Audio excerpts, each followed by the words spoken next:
Everybody, RPG here. Today I'm going to show you guys how to set up the Hyperkin Duke original Xbox style controller with Batocera on a gaming PC. So we're going to walk through the entire setup process here. Let's get started. Alright, so here we have the Hyperkin Duke original style Xbox controller. So I'm going to open this up and we're going to be setting this up with Batocera today. Today I'm using an HP Pavilion gaming PC, which is my go-to PC for using Batocera, diving into all my favorite retro video games. So in here we just have our quick start guide that tells us how to set up this controller. So it is going to be a little bit different today because we're not using your standard Windows 10 PC. The HP Pavilion gaming PC is a Windows 10 PC. Actually, I have Windows 11 on there, but it really doesn't make much difference. But I'm not using it on that side of things. I'm booting from a separate SSD with Batocera on there. So it is going to be a slightly different setup. But we also have a little special thanks in here. Just kind of highlighting the people that made this controller possible. But here's our controller. So inside our controller package, you're going to have this cable right here. So we want to open this guy up.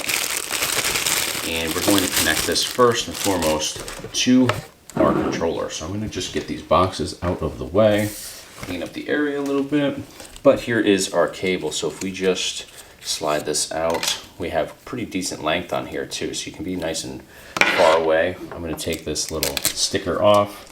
That just covers up the little screen here. And this connection is going to connect right over here. Just line it up so it lines up properly. It's only one way to slide in. Just slides right into place. The other end is going to be a USB connection. We can plug this into any USB port on our gaming PC.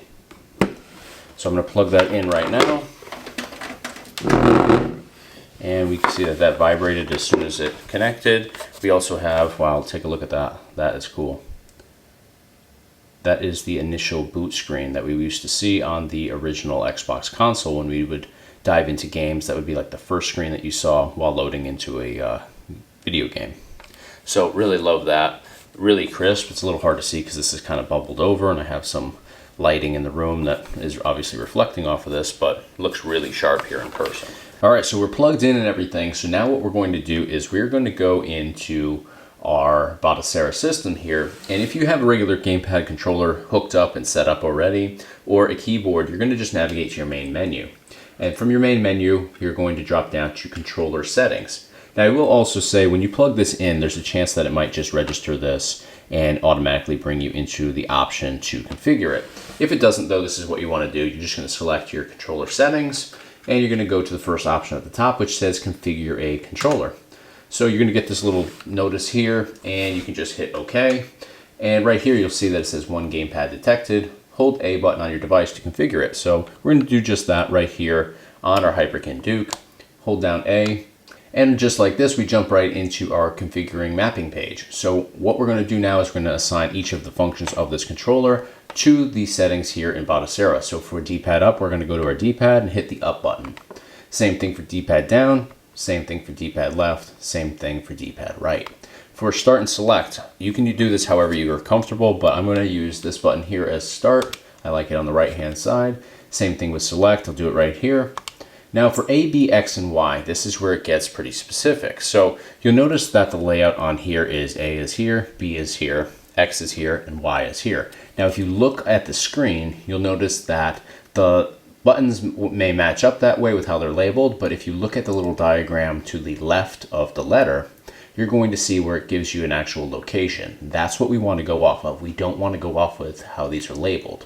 So the way that they're labeled and laid out would follow a Super Nintendo controller. You can see here we don't have that same configuration. So we want to label B as A here because we're going off of that diagram next to the letter, not the letter itself. So for that button, we're going to assign A function to the B button, B function to the A button, X function to the Y function, and Y function to our X function right here.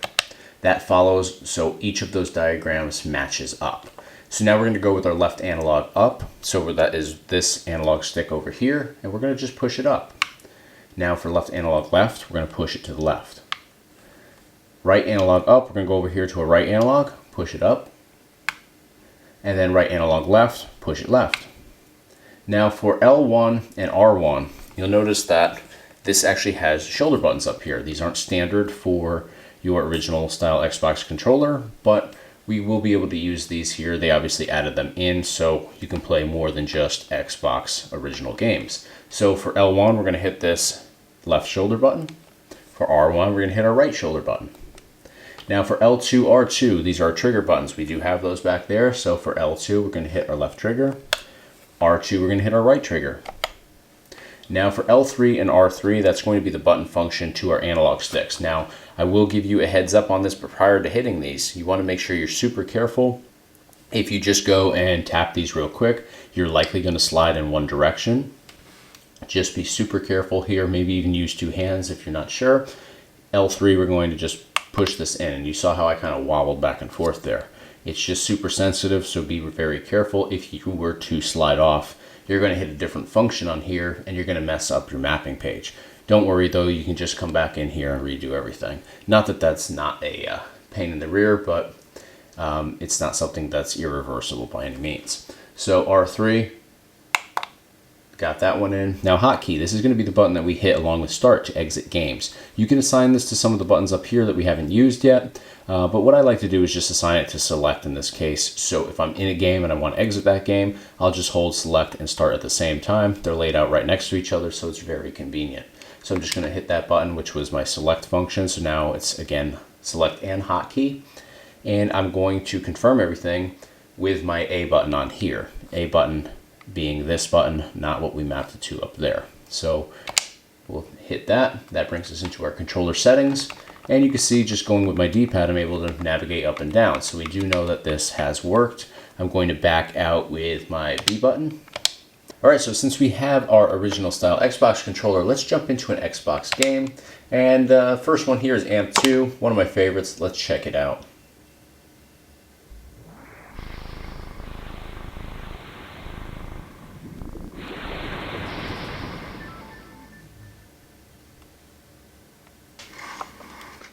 All right, let's give it a go. See what we got.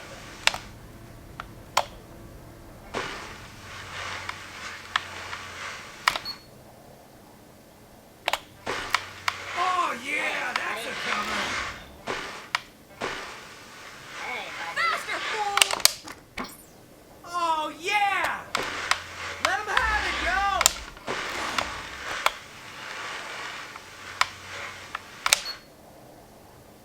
Come on, get cracking! Oh yeah, work that back!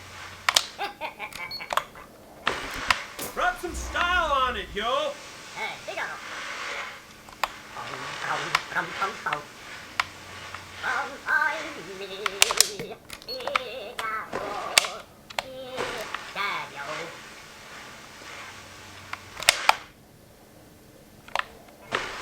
The wax is working!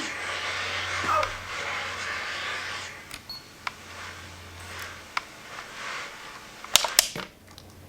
Spin it! Oh. Ow!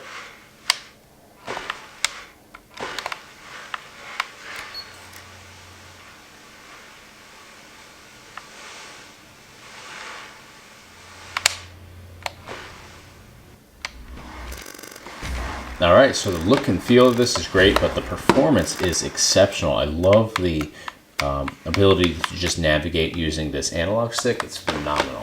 All right, so I showed you guys exactly how to set up and map your Hyperkin Duke original Xbox style controller with Batocera, which the same process is going to be very similar for any other emulation platform that you utilize this on. Obviously, just make sure that you're able to play, some original Xbox games on there. Otherwise, this controller probably doesn't make much sense for a lot of the other games out there for different console collections. But super easy process here. If you guys have any questions or anything like that, hit me up in the comments section below. Always happy to help you guys out any way that I possibly can. But that's going to do it for today. So you know the drill. Hit the like button if you enjoyed the video today. Be sure to subscribe to the RetroPie Guy YouTube channel. If you haven't already, I do a ton of different tutorials, gameplay demos, product reviews, just a ton of great stuff on here based around retro gaming. So to stay in the loop for all future videos, make sure that you hit the like button and subscribe. That's going to do it for today. Thank you guys so much for watching.